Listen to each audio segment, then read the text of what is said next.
नमस्कार साथियों, न्याय के इस उत्सव में आप सबका स्वागत है। हम सबकी नेता और हमारी नैतिकता की स्रोत श्रीमती सोनिया गांधी, हमारे राष्ट्रीय अध्यक्ष और हमारी प्रेरणा का स्रोत श्री मल्लिकार्जुन खड़गे जी, हमारे पूर्व राष्ट्रीय अध्यक्ष और हमारी ऊर्जा के स्रोत श्री राहुल गांधी जी, इस न्याय पत्र को मूर्त रूप देने वाले श्री पी चिदम्बरम जी, हमारे संगठन महासचिव श्री के.सी. वेणुगोपाल जी, आप सबका स्वागत है। सर्वप्रथम वेणुगोपाल जी सबका स्वागत करेंगे।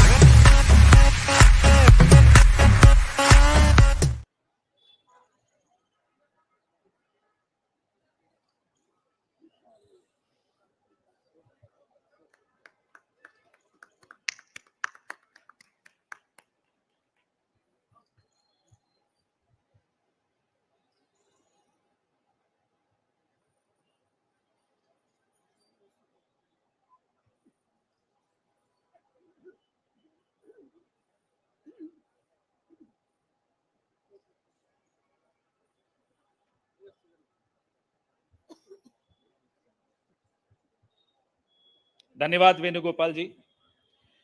साथियों, हमारे नेतृत्व के लिए और हमारी पार्टी के लिए न्याय केवल एक शब्द नहीं है, न्याय संघर्ष है, न्याय तपस्या है और न्याय हक है। सबसे पहले इस कार्यक्रम को आगे बढ़ाते हुए हम न्याय पत्र का विमोचन करेंगे, उसको जारी करेंगे। मैं माननीय कांग्रेस अध्यक्ष श्री मल्लिकार्जुन खड़गे साहब से आग्रह करूंगा कि वो न्याय पत्र को जारी करें।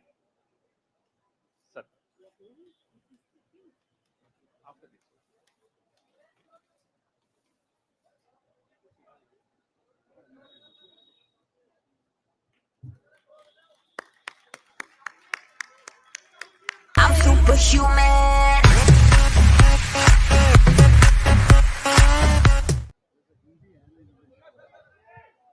Yeah, both Hindi.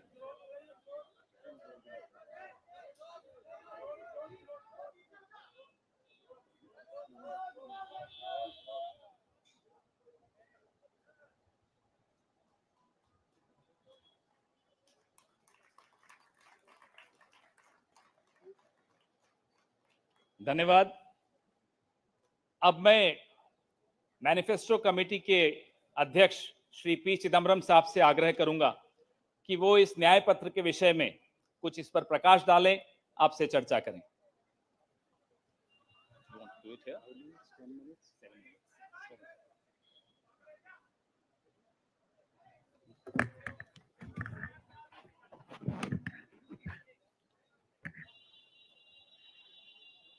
Honorable Congress President,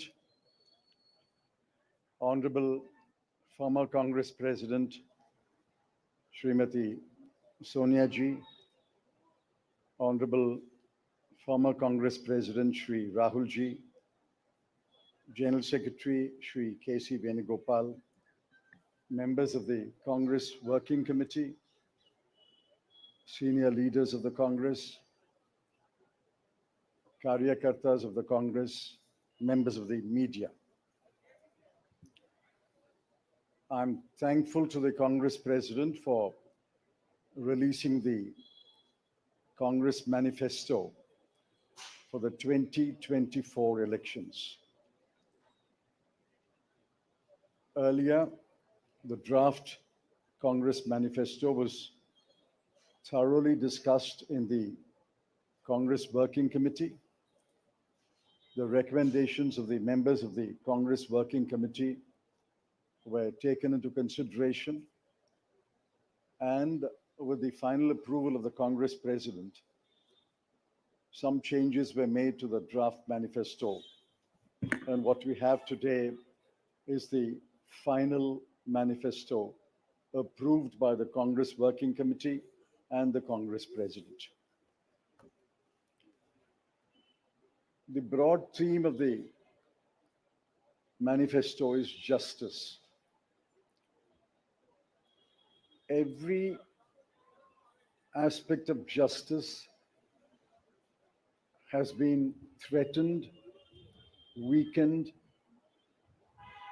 diminished, and in some cases denied in the last 10 years, especially in the last 5 years.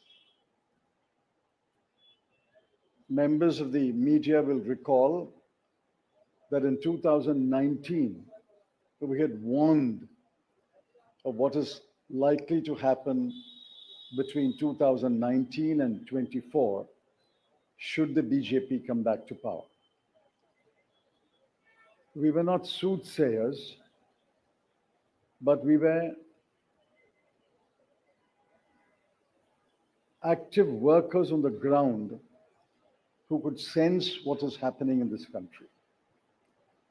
I'm sorry to report that what we had predicted in 2019 has come to pass in 2024. We had said institutions will be diminished or captured. That has happened. We had said freedom will be restricted, and that has happened. We had said that the weaker sections of the people will be denied their rights and their privileges. That has happened. We had said that Parliament will be diminished. That has happened. We had said that we will inexorably move towards an autocracy. We are already described as an electoral autocracy by many, many thinkers of the world. That has happened. While we are unhappy that what we had predicted has happened, we have in this manifesto suggested bold measures to reverse the damage that has happened in the last 5 to 10 years. The overall theme of the Congress manifesto is 3 powerful words: work, wealth, and welfare. I shan't take long. I'll explain each word in one sentence. Work means we must create jobs. If anybody had any doubt, read the report of the ILO that was released 10 to 15 days ago. The government came up with a lame defense through the chief economic advisor, but the defense only made it worse. The ILO report shows that unemployment has assumed monstrous proportions in this country. Yesterday, the media carried a report that 30% of the outgoing class in the Indian institutes of technology, the premier institutions of our country, are unemployed. They have not been placed. Jobs, jobs, jobs is a cry everywhere in India. Work encapsulates that section on work. The sections on work encapsulates what we will do to create jobs. The second is wealth. Wealth must be created before it is distributed. On the contrary, the 5 years of the Modi government shows that wages have been stagnant in this country. The average income of the bottom 50% has either remained stagnant or diminished or decreased for the bottom percentiles. We have to create wealth, and that can only be created by growth. The UPA government delivered 8.5% growth in its first term, 2004 to 2009.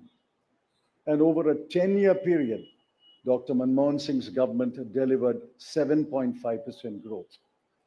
Even the futile attempt by the BJP government to revise the figures made it 6.7%. But over the last 10 years, the average growth is only 5.8.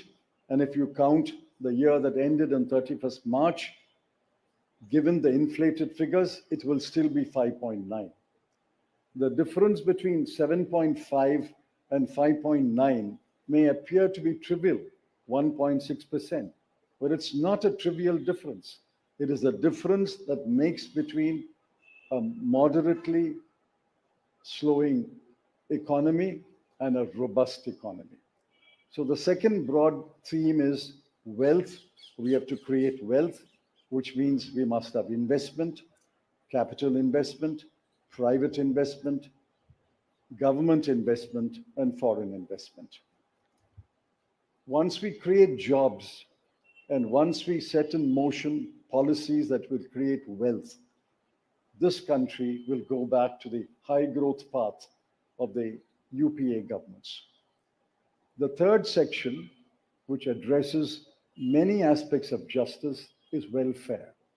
So work, creating wealth, which results in welfare.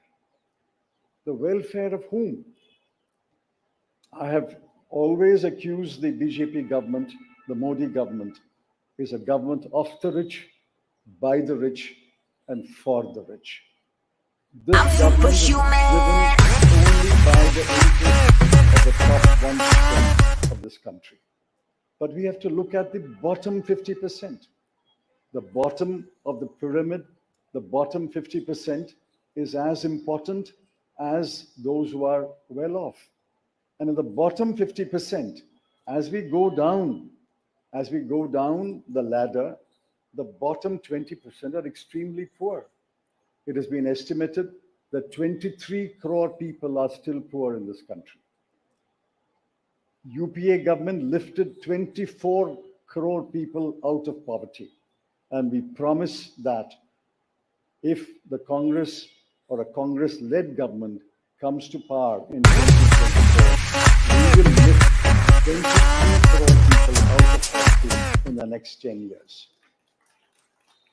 That's possible, it's doable, and I conclude by saying the Congress has done it before and we can do it again. I appeal to all of you to spread the message of this manifesto to the nook and corner of this country and ask the people to vote for the hand symbol and to vote for all our allied parties throughout this country. Thank you.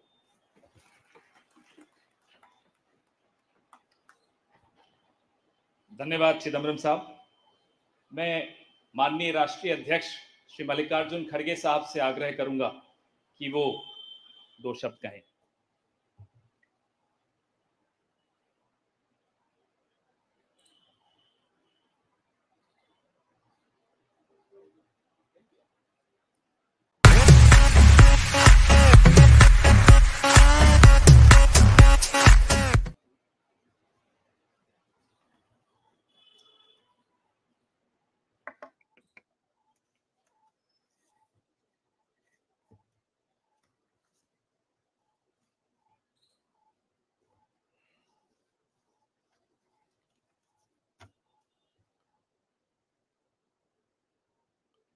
आज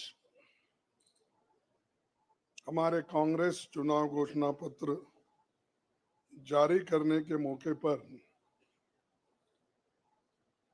कांग्रेस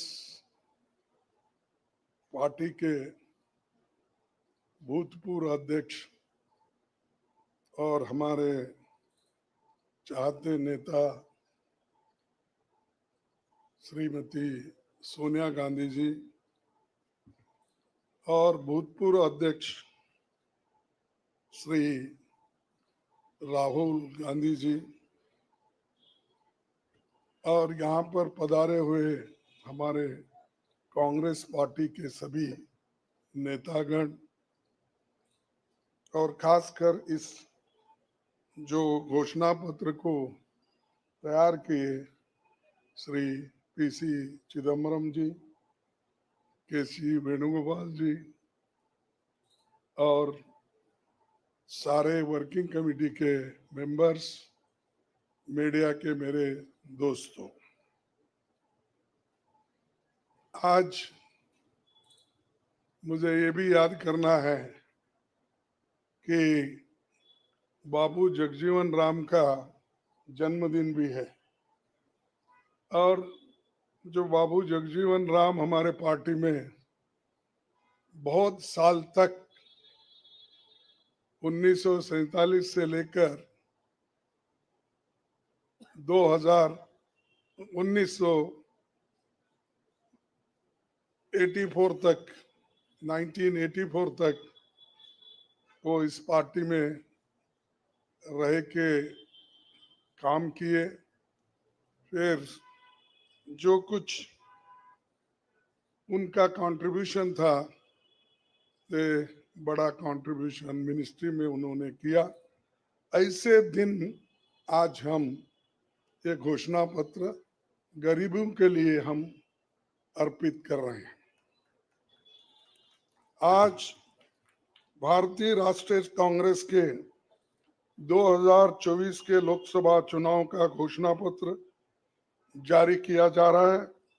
इस मौके पर मैं आप सभी का स्वागत करते हुए 22 दिसंबर 2023 को जो चिदम्बरम जी की अध्यक्षता में 16 सदस्यीय कांग्रेस मैनिफेस्टो कमेटी बनी थी और 19 मार्च को सीडब्ल्यूसी ने इसे मंजूरी दी थी। व्यापक जनभागीदारी और संपर्क के बाद हमारा घोषणा पत्र बना है। इसके लिए वेबसाइट आवाज भारत की बनी, जिस पर भी काफी सुझाव मिले। हमारा ये घोषणा पत्र देश के राजनीतिक इतिहास में न्याय के दस्तावेज के रूप में याद किया जाएगा। राहुल जी के नेतृत्व में चली भारत जोड़ो न्याय यात्रा में 5 पिलर्स पर ध्यान केंद्रित किया गया था। यात्रा के दौरान युवा न्याय, किसान न्याय, नारी न्याय, श्रमिक न्याय और हिस्सेदारी न्याय की घोषणा की गई थी। जहां कहीं भी हम गए इन न्याय की बात हमने करी थी और इसकी गारंटी भी हमने दी है। इन 5 पिलर्स में से 25 गारंटी निकलते हैं। हर 25 गारंटी ने किसी ना किसी को लाभ मिलने का इसके अंतर्गत यहाँ पर हमारे मैनिफेस्टो में भी है और इसके लिए जो हम पहले से ही करते हुए आए हैं वो भी हमने इसका उल्लेख किया है। मैं कुछ बातें आपके सामने रखना चाहता हूं। खासकर युवा न्याय के तहत हर शिक्षित युवा की पहली नौकरी अप्रेंटिसशिप के साथ पक्की हो जाए, ऐसी एक गारंटी हम और उसके लिए हम 1 लाख रुपए उसके लिए हम एक अप्रेंटिसशिप कोर्स करने वालों को खर्च करेंगे और इससे ये फायदा होगा किसी ना किसी जगह उसको पक्की नौकरी मिलेगी, क्योंकि ये स्किल डेवलपमेंट के तहत और बहुत से इंडस्ट्रीज में इनको काम मिलेगा। नारी न्याय के तहत गरीब परिवार की महिला को सालाना 1 लाख की मदद देंगे। कोई तालियां नहीं बजा रहे, क्या बात है? गरीब परिवार की महिला को सालाना 1 लाख की मदद देंगे और किसान न्याय के तहत किसानों की कर्ज माफी और एमएस की कानून की गारंटी भी हम देंगे। और श्रमिक न्याय, इसके तहत मनरेगा में भी 400 रुपए ये न्यूनतम, कम से कम 400 रुपए मजदूरी दिया जाएगा। हिस्सेदारी न्याय में सामाजिक आर्थिक समानता के लिए हर व्यक्ति और हर वर्ग की गिनती या जातीय जनगणना होगी, जिससे सबको फायदा होगा। या किसी के फॉर में, किसी के अगेंस्ट में ये नहीं है कि हालात को समझने के लिए ये जातीय जनगणना करेंगे, जैसा कि एससी एसटी की जातीय जनगणना होती है। और वैसा ही जो पिछड़े लोग हैं और भी ये अपर कास्ट में भी गरीब लोग हैं, सबकी हालत क्या है ये जानने के लिए हम जातीय जनगणना कराएंगे और इसका फायदा हर वर्ग को मिलेगा। हमारे घोषणा पत्र में संवैधानिक न्याय, कॉन्स्टिट्यूशनल जस्टिस खंड में लोकतंत्र बचाओ, भय से मुक्ति से लेकर मीडिया, न्यायपालिका आजादी, भ्रष्टाचार के खिलाफ मुहिम जैसे मुद्दे, कला संस्कृति जैसे विषय भी है। आर्थिक न्याय, इकोनॉमिक जस्टिस खंड में आर्थिक नीतियों, बेरोजगारी, टैक्सेशन और टैक्स रिफॉर्म्स, ये सारी चीजें उसमें हम लाएंगे। इंडस्ट्री और इंफ्रास्ट्रक्चर पर ठोस काम हम करेंगे। राज्य न्याय, जस्टिस फॉर द स्टेट्स में संघीय विकास, पूर्वोत्तर भारत पर रोशनी हम डाले हैं।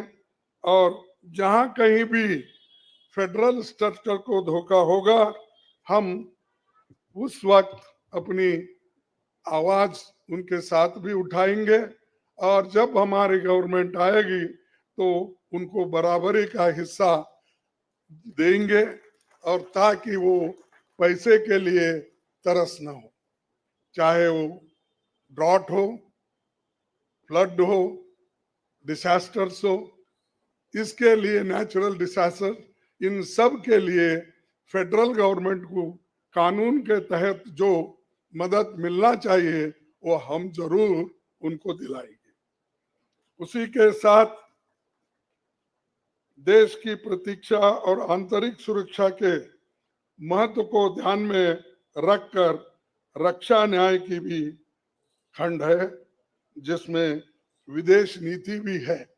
और विदेश नीति हमारी अब तक सफल हुई है, और उसी नीति पे अगर ये लोग काम करते थे और ठीक ढंग से चलते थे, और बहुत से मुश्किल हमको आज जो आ रहे हैं वो कभी नहीं आते थे। तो इसीलिए हम अपना रक्षा न्याय का, देश की रक्षा के लिए पूरा हम काम करेंगे।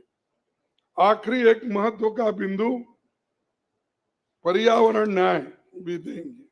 आप सभी से मैं अनुरोध करूंगा कि घोषणा पत्र को बारीकी से देखें, पढ़ के इसमें आपको भविष्य के भारत की शानदार नया तस्वीर दिखेगा, और इसके लिए आप ठीक ढंग से आप काम कर सकते हो। आजादी के बाद 1951-52 में चुनावों से राजनीतिक दल घोषणा पत्र जारी करते समय बहुत से दावे करते हैं लोग, पर कांग्रेस हमेशा जमीनी हकीकत पर चलती है। 1951 में पंडित जवाहरलाल नेहरू के नेतृत्व में हमारा जो घोषणा पत्र जारी हुआ, उसका नाम था व्हाट कांग्रेस स्टैंड्स फॉर। उसका नाम था व्हाट कांग्रेस स्टैंड्स फॉर। पहले घोषणा पत्र को लेकर ये टिप्पणी की गई थी, no exaggerated claims were made, no ambitious plans to entice public or deceive the electorate had been placed before them. a realistic view of what was capable of achievement and implementation alone was presented. ये पंडित जवाहरलाल नेहरू जी के जमाने में घोषणा पत्र दी थी जो realistic है, जो ग्राउंड लेवल पे हम कर सकते हैं, उसी के बारे में उन्होंने बोला था। किसी को फंसाने के लिए नहीं, झूठ बोलने के लिए नहीं, हम जो भी कहते हैं वो करके दिखाते हैं, ये उनका कहना था। और वही आज भी हम कर रहे हैं, जो कर सकते हैं वही हम इसमें घोषणा पत्र में लिखे हैं। और बहुत से हमारे विद्वानों से भी हम बात किए हैं कि इसमें क्या कर सकते क्या नहीं कर सकते, उनके सलाह के मुताबिक ही आज हमने ये सारी चीजें आपके सामने रखे हैं। ये हमारा 139 ईयर्स साल का शानदार इतिहास है। ये देश के सामाजिक आर्थिक विकास की गति को बहुत तेज करेगा। किसानों, मजदूरों और महिलाओं, युवाओं, गरीबों, वंचित तबकों के विकास के जो बंद दरवाजे हम खोलेंगे, क्योंकि एक मोदी सरकार में ये सारे दरवाजे गरीबों के लिए, महिलाओं के लिए, युवाओं के लिए बंद है। हम जब सत्ता में आएंगे ये दरवाजे सब हम गरीबों के लिए खोल देंगे, उनका विकास करेंगे, ये हमारी प्रतिज्ञा है। डॉक्टर मोदी जी, डॉक्टर मनमोहन सिंह के नेतृत्व वाली हमारी यूपीए सरकार की बहुत आलोचना करते हैं, लेकिन उस 10 साल में हमने MNREGA, right to education, RTI, खाद्य सुरक्षा, वनाधिकार, भूमि अधिग्रहण कानून और रेहड़ी पटरी वालों की अधिकार समेत कई कदम हमने उठाया है। और उसकी जो करता धरता है सोनिया गांधी जी, उन्होंने बारीकी से इन मनरेगा को और खास करके फूड सिक्योरिटी को बहुत लड़ा, क्योंकि मुझे मालूम है, सब चीज मैं यहाँ पर नहीं कह सकता कि उन्होंने इतने ये 2-3 प्रोग्राम के लिए बहुत गुस्से में रहते थे। जब तक वो इम्प्लीमेंट नहीं होता तब तक वो खामोश नहीं बैठे और कैबिनेट के लोगों को बोलते रहे थे कि ये क्या हुआ। जब हुआ तब वो भी खुशी मना लिए और हम भी लोग बोले कि भाई ठीक हो गया। और जब बाहर इसका गया कि जो ये मनरेगा का, फूड सिक्योरिटी का और कंपलसरी एजुकेशन का ये जो संदेश बाहर गया, तब लोग सभी खुश होने लगे, सभी बोलने लगे ये बहुत अच्छा यूपीए गवर्नमेंट ने किया, सोनिया गांधी जी ने किया। ये बात बाहर आ गई। इसीलिए ये हमारा जो पहले से गरीबों के लिए वायदे थे वो हम पूरे करेंगे। मोदी जी 10 सालों में इसके मुकाबले का एक काम भी नहीं कर सके। आप बताइए कौन सी ऐसी बड़ी फैक्ट्री जो एम्प्लॉयमेंट क्रिएट कर सकती है, जो नेहरू जी के जमाने में बने वैसे कोई एक बड़े बड़े काम उन्होंने किया है। जिस देश में एक सुई नहीं बनती थी उस देश में पंडित जवाहरलाल नेहरू, इंदिरा गांधी जी ने रॉकेट बनाकर उड़ा कर दिखाया। और बहुत से जो साइंटिफिक योजनाएं थी हमने बनाए। अब मोदी जी के जमाने में तो गालियां देने का छोड़ के दूसरा तो मैं नहीं सुना। और उसके अगर कोई छुपे हुए काम है तो मेरे को बताओ, ताकि मैं भी उसकी प्रशंसा करूंगा। लेकिन आज हम गारंटी जो भी दे रहे हैं, हम चंद स्टेट में करके दिखाए हैं। हिमाचल में करके दिखाए, कर्नाटक में करके दिखाए, तेलंगाना में करके दिखाए, जहां कहीं भी हमारी सरकार है और राजस्थान में भी हमने कई नई चीजें की, वहां भी करके दिखाए। तो ये हम जो कहते हैं, मैं पहले ही कहा, वो हम करते हैं और हम डरते नहीं करने के लिए। हमारा कितना भी नुकसान हो, लेकिन गरीबों के लिए हम करते रहते हैं। ये हमारा पहले से कार्यक्रम है। और मैं चंद बातें इस मौके पर, थोड़ी देर हो गई तो क्षमा चाहता हूं, मैं चंद बातें आपके सामने रखना जरूरी समझता हूं। और आज क्या हो रहा है, विपक्षी नेताओं को जेल में बंद किया जा रहा है।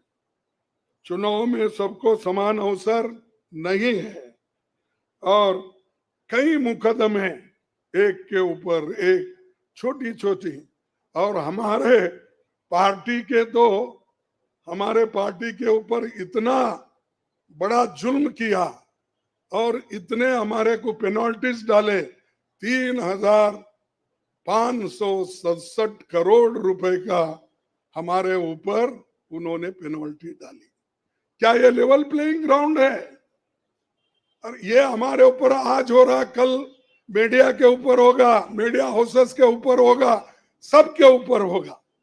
तो इसीलिए इस देश के डेमोक्रेसी को बचाना है, संविधान को बचाना है। इसीलिए हम सब लोग, देश के लोग, एक होना चाहिए और लड़ना चाहिए।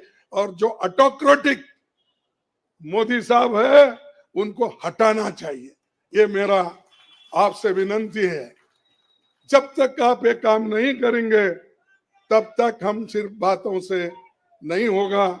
आप लोग घर घर जाके, और हमारी गारंटी कार्ड जो है, इन गारंटी कार्डों को घर घर तक पहुंचाने का काम हमारे कार्यकर्ता करें।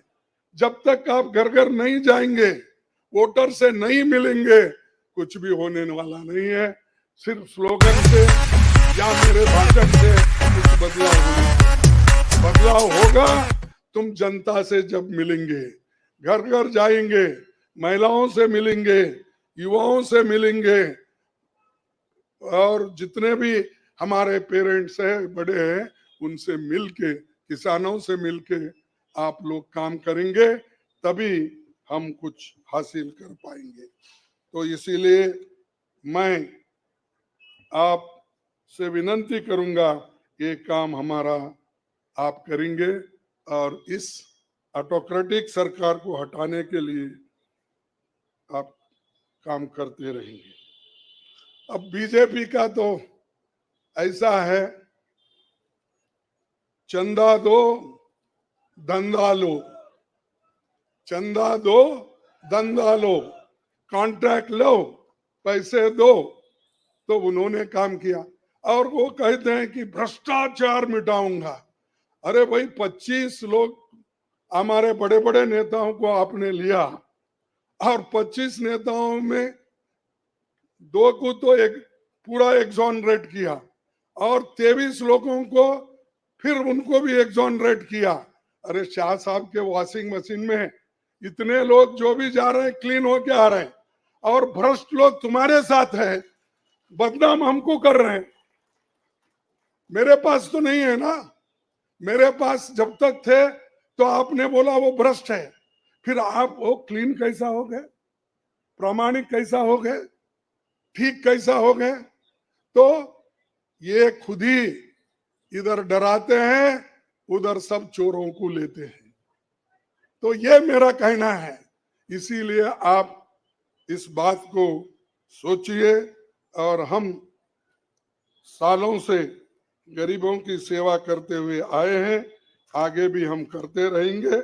और जितने भी उन्होंने काम किया, मैं यहाँ गिनता नहीं, क्योंकि रेलवे में क्या किया, इन्फ्लेशन का क्या किया, अनएम्प्लॉयमेंट का क्या किया, ये सारे अगर बोलते कहूँ तो आप भी थक जाएंगे। तो इसीलिए मैं ज्यादा नहीं बोलता। आप सबको मालूम है, और हमारे पूरे इलेक्शन मैनिफेस्टो में वो चीज वहां पर है। इसीलिए आप तमाम को मैं धन्यवाद अर्पित करता हूं कि आप ऐसे वक्त जो हमको साथ दे रहे हैं, जिस वक्त लोग डर डर के चंद लोग भाग जा रहे हैं। वो डरने वाले कौन है?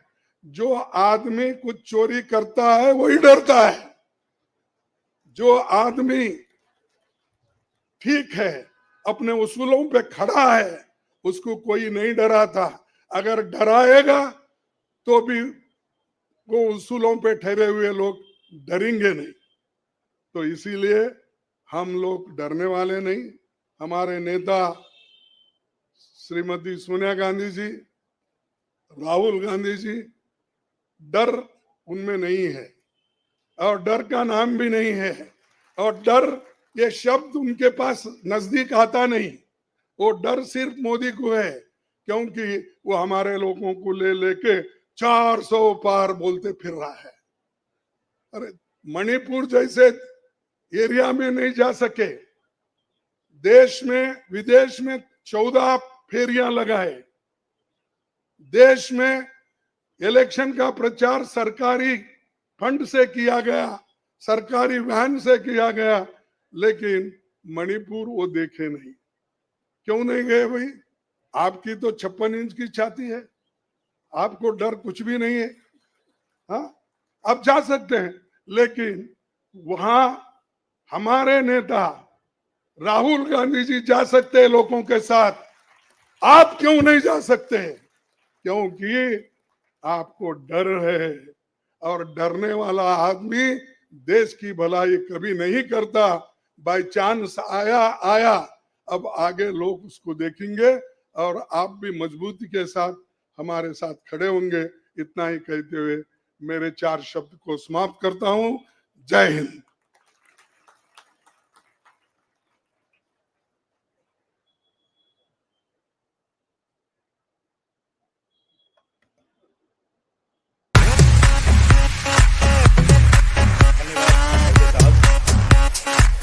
मीडिया के मित्रों, आपके मोबाइल पर सॉफ्ट कॉपी हिंदी और अंग्रेजी की हमारे न्याय पत्र की पहुंच चुकी है। कार्यक्रम के पश्चात उसकी फिजिकल कॉपी भी आपको दे दी जाएगी। कार्यक्रम को आगे बढ़ाते हुए अब 10 मिनट आपके सवाल जवाब होंगे और इसमें अनुशासन रखिएगा। सबसे पहले एजेंसीज को मौका दिया जाएगा, तो एएनआई सबसे पहले अपना सवाल पूछे।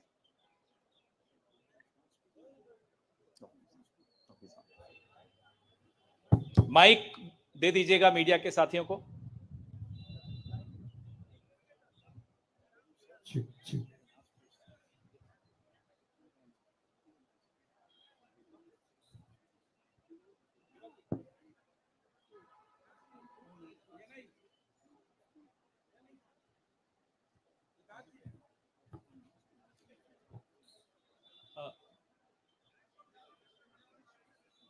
सर मेरा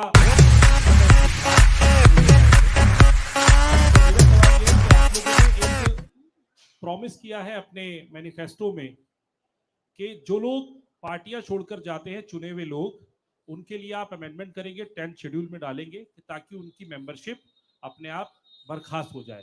क्या इस तरीके की परिस्थितियां जो आज बन रही है, खासकर आपकी पार्टी इसको देख रही है, इसको ध्यान में रखते हुए आप लोगों ने मैनिफेस्टो में इसको डाला है?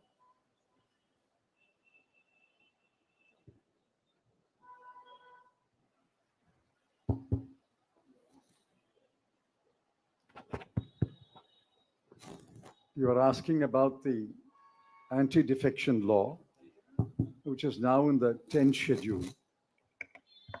Over the years, political parties, especially defectors, have exposed the limitations of the 10th schedule. So the 10th schedule has to be amended. Check. What is he saying? The 10th schedule is to be amended. Our position is that moment a defection takes place, he should be instantly disqualified.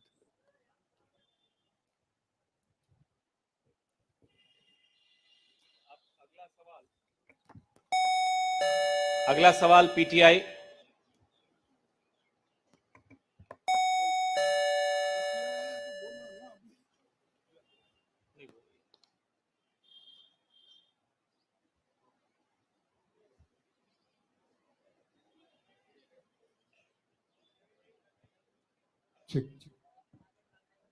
Sir, sir, the focus of the manifesto is on the 25 guarantees that the Congress has already announced. So will this election be a fight between Congress's guarantees and Modi ki guarantee?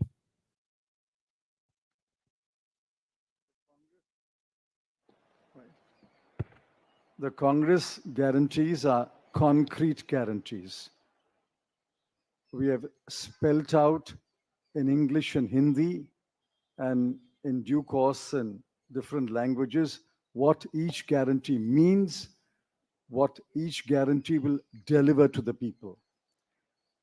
Mr. Modi's guarantees are only in order to ensure that he is guaranteed a third term job.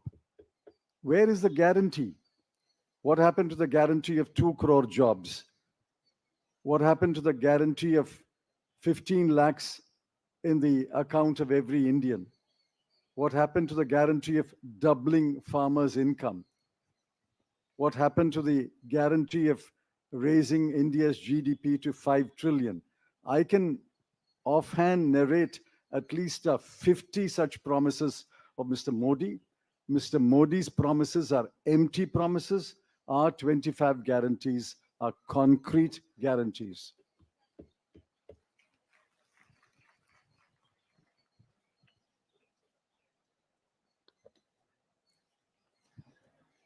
Good afternoon. I agree with what Mr. Chidambaram said. But this election is about those who are trying to destroy the constitution and destroy democracy in this country versus those who are trying to protect the constitution and protect democracy in this country. We do believe that it is very important, once this fight is won, that we look after the interests of the vast majority of our people, that India is not run for 2 or 3 large conglomerates, large businesses, that it is run for the vast majority of people, that we are not a nation of monopolies. We are a nation where there is fair competition among businesses. So I think it's important to understand that this election is a fundamentally different election. I don't think democracy has been as much at risk, the constitution has been as much at risk as it is today. In Hindi, sir. ये जो चिदम्बरम जी ने कहा उससे मैं सहमत हूं, मगर ये जो चुनाव है ये लोकतंत्र को और संविधान को बचाने का चुनाव है। एक तरफ एनडीए नरेंद्र मोदी जी जो कॉन्स्टिट्यूशन पर आक्रमण कर रहे हैं, लोकतंत्र पर आक्रमण कर रहे हैं, इंस्टीट्यूशंस को कैप्चर कर रहे हैं, और दूसरी तरफ इंडिया अलायंस जो कॉन्स्टिट्यूशन की रक्षा करता है, लोकतंत्र की रक्षा करता है। तो ये चुनाव इन दोनों फोर्सेस के बीच में है। धन्यवाद। मौसमी सिंह, आज तक।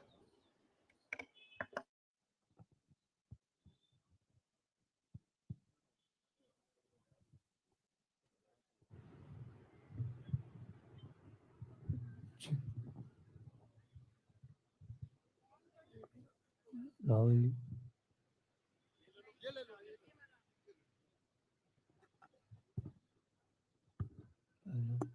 हेलो, मेरा सवाल मैडम सोनिया गांधी से है। मैम, अगर आपसे सवाल,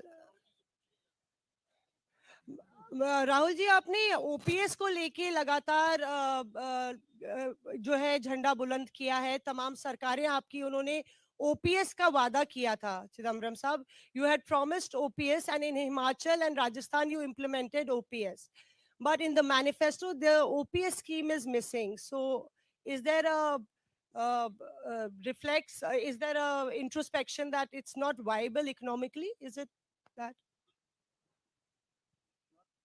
It's not missing as such. It's very much on our minds.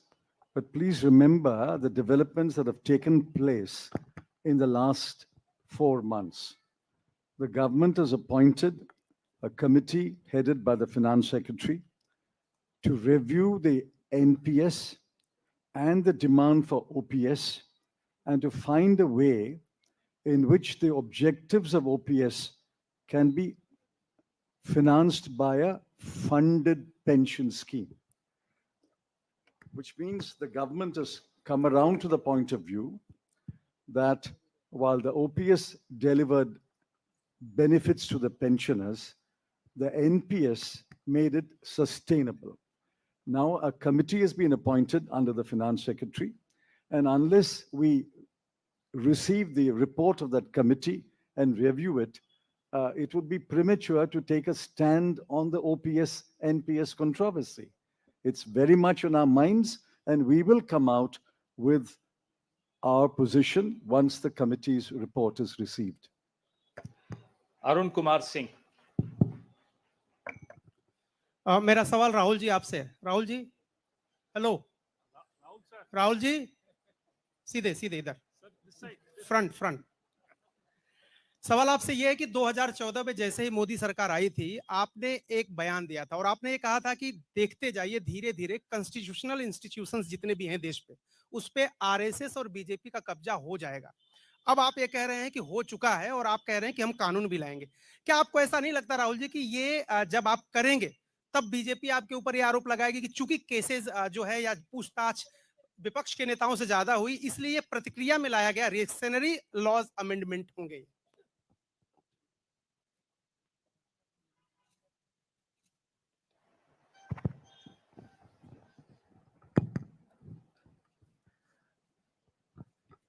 सबसे पहले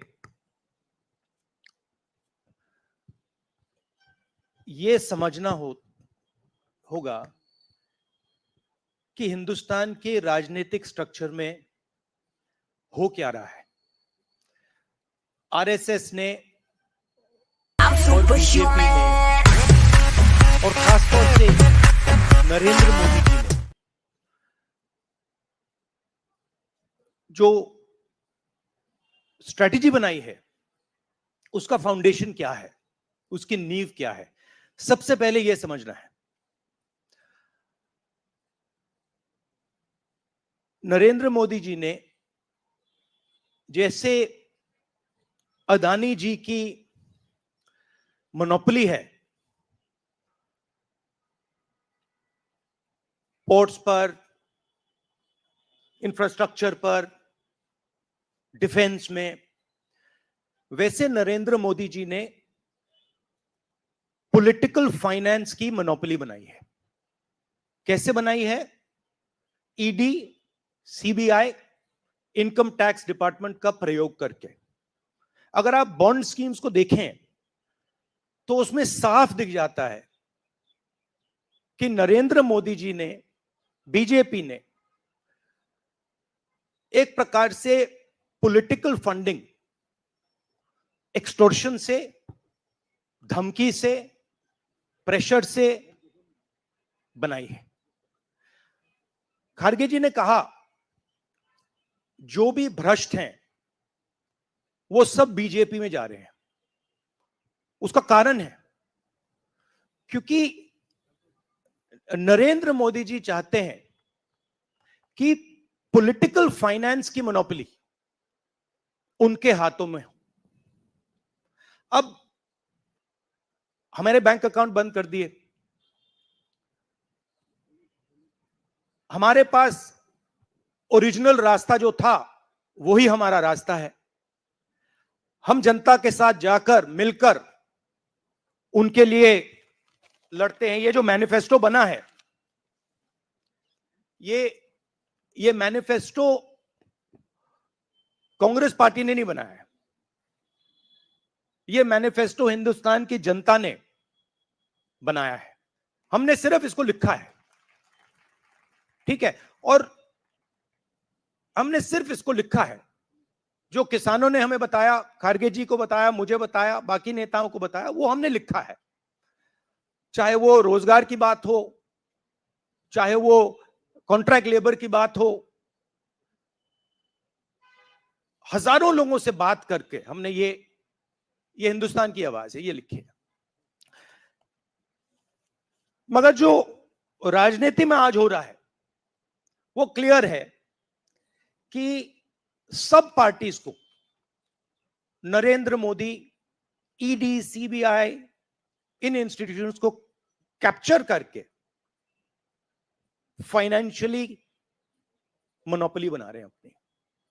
और चुनाव के बाद रियलिटी है कि ये जो फाइनेंशियल मोनोपोली बड़ी इंटरेस्टिंग चीज है, क्योंकि सारा इंफॉर्मेशन, सारा का सारा इंफॉर्मेशन, किससे एक्सटॉर्शन किया है, किसको कॉन्ट्रैक्ट दिया है, कॉन्ट्रैक्ट देने के बाद उसने कितना पैसा दिया है, वो पूरी ब्लूप्रिंट, पूरी की पूरी ब्लूप्रिंट इलेक्टोरल बॉन्ड्स में लिखी हुई है। तो नरेंद्र मोदी जी ने आज नहीं तो कल ऑपोजिशन को पूरी chargesheet, proof sheet electoral bonds के थ्रू पकड़ा दी है। तो इसीलिए थोड़ा टेरर हो रहा है उनको, इसीलिए नंबर निकला है 400 पार। इसलिए ये महाराष्ट्र में हमारे नेता ले जा रहे हैं, हरियाणा में सब जगह हमारे नेता ले जा रहे हैं, क्योंकि इनको लग रहा है कि भैया अगर 400 पार नहीं 180 हो गई, 160 हो गई, 140 हो गई तो नैया पार हो जाएगी। Thank you. आशीष सिंह।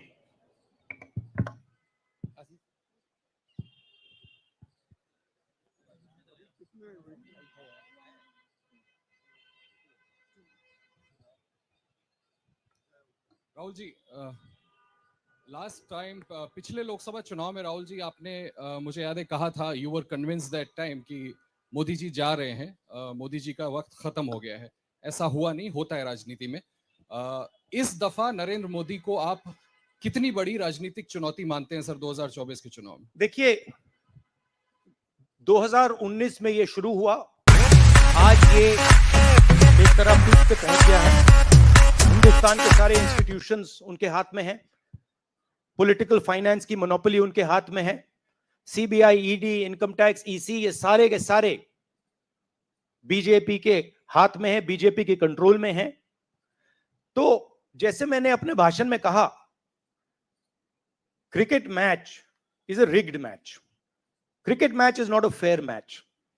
उसमें चाहे सोशल मीडिया की बात करें, आप हमारे नेताओं के, ऑपोजिशन नेताओं के सोशल मीडिया देख लीजिए, मेरा यूट्यूब देख लीजिए, मेरा फेस टाइम देख लीजिए, फेसबुक देख लीजिए, इंस्टाग्राम देख लीजिए, तो ये सारा का सारा स्ट्रक्चर कंट्रोल्ड है, रिग्ड है। इसलिए बहुत जरूरी है कि जनता इस बात को समझे कि ये नॉर्मल चुनाव नहीं है, ये लोकतंत्र को बचाने का, संविधान को बचाने का चुनाव है, और इसको लड़ना और जीतना बहुत जरूरी है। ये चुनाव 2-3%, 5% और बाकी हिंदुस्तान के बीच में चुनाव है, और जो बाकी हिंदुस्तान चाहता है वो इस मैनिफेस्टो में है, और जो 2% चाहता है, जो अदानी जी चाहते हैं, वो आप उनका मैनिफेस्टो देख लीजिए, आपको पता लग जाएगा, उसमें उनकी रिक्वेस्ट लिस्ट पूरी की पूरी आपको मिल जाएगी। Thank you. आखिरी सवाल Kumar Vikrant Singh.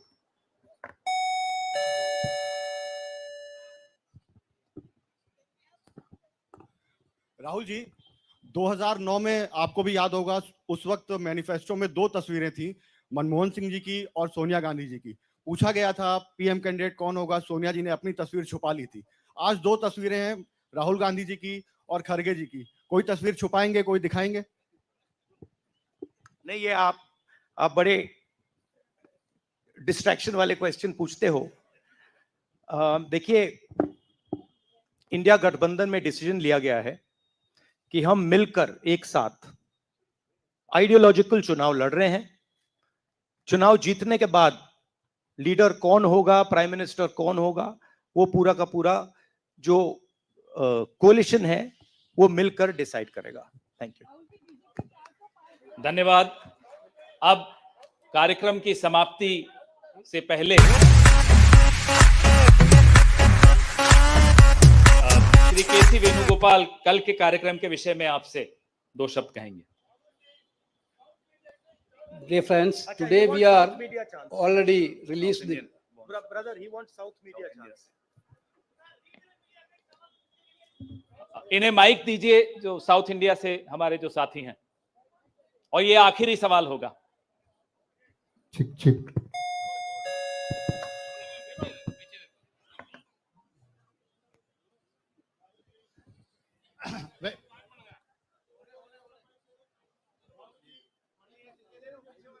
Vanakkam. South India's mic is not on, brother. But you have a very strong voice. You can speak without the mic. Sir, Vanakkam. Vanakkam. Venkatraman from Dinamalar from Tamil Nadu. Advance congratulations to the Congress party, because due to this serious campaign by the DMK party and Congress leaders, you are going to get 10 out of 10 seats from Tamil Nadu in the forthcoming parliament election. Do you think the same trend will you expect from the across the country? Well, you know, I'm not a soothsayer. Unlike many political commentators, I can't predict the future. But what I'm confident of is that this is a much closer election than is being propagated by the media. It is a close election, and we are going to fight an excellent election, and we are going to win the election. Thank you. Please do remember one thing. Please do remember that there was a similar feeling being generated by the press when Mr. Vajpayee was Prime Minister. There was the India Shining campaign. So we have a similar idea being propagated. India Shining with 2-3 new dimensions. International dimension, all sorts of new dimensions. Full support by the monopolists in the country. But do remember what happened to the India Shining campaign, and do remember who won that campaign. Thank you.